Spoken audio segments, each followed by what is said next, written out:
There we go. All right, welcome back, guys. So the last video, I talked to you guys about velocity of a falling object. And so we're using our formula of g times t squared.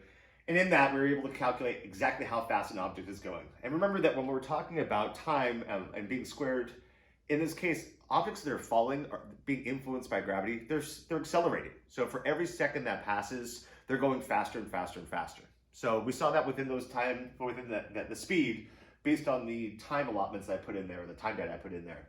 So now we're going to look at distance of a falling object. So if you throw an object and it falls for an elapsed amount of time, how far does it actually travel? And this is a really fun thing within physics, because you can do this with an object that goes upwards and then comes back down. And there's another little trick on that formula, as well as just a falling object. And from there, we can use some of this data to calculate potential energy, kinetic energy, and down the line, we could talk about force and impact forces. So for my distance of a falling object, here's my formula. So distance is going to be in meters, and I've got 1/2 gravity times time squared. So make sure you always get the time squared in there. And I just put some simple problems together for you guys that you'll see. They'll be scanned, and I'll upload them to the site.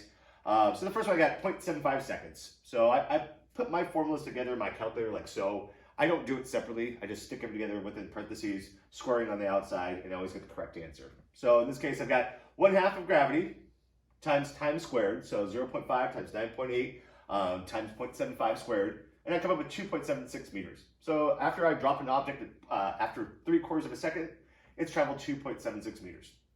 Number two, I got 9.4 seconds. So 1/2 gravity times time squared gets me 433.41 meters. So just adding on, not even a whole 9 seconds, it's traveled a huge distance. And then get to the third one, and let's say this is somebody who's skydiving. This would be a really good example of somebody who jumps out of a plane at high altitudes. So I've got 77.8 seconds. So I've got over a minute of free fall time.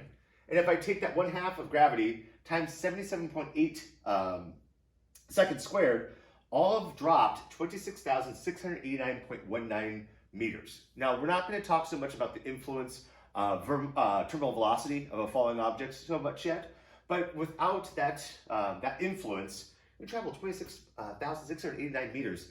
And remember that there's 3.3 feet to a meter. That's a huge distance. That's a huge distance to fall. So I hope this helps for you guys and explain distance of a falling object. You guys are going to see these problems tied together in a bit within potential and kinetic energy. But I just want to start here to make sure that we're all comfortable. If you need anything, if you're still uncomfortable about this, reach out and I'll help you guys out. So hope you're all doing well again, and I'll talk to you all soon. Peace.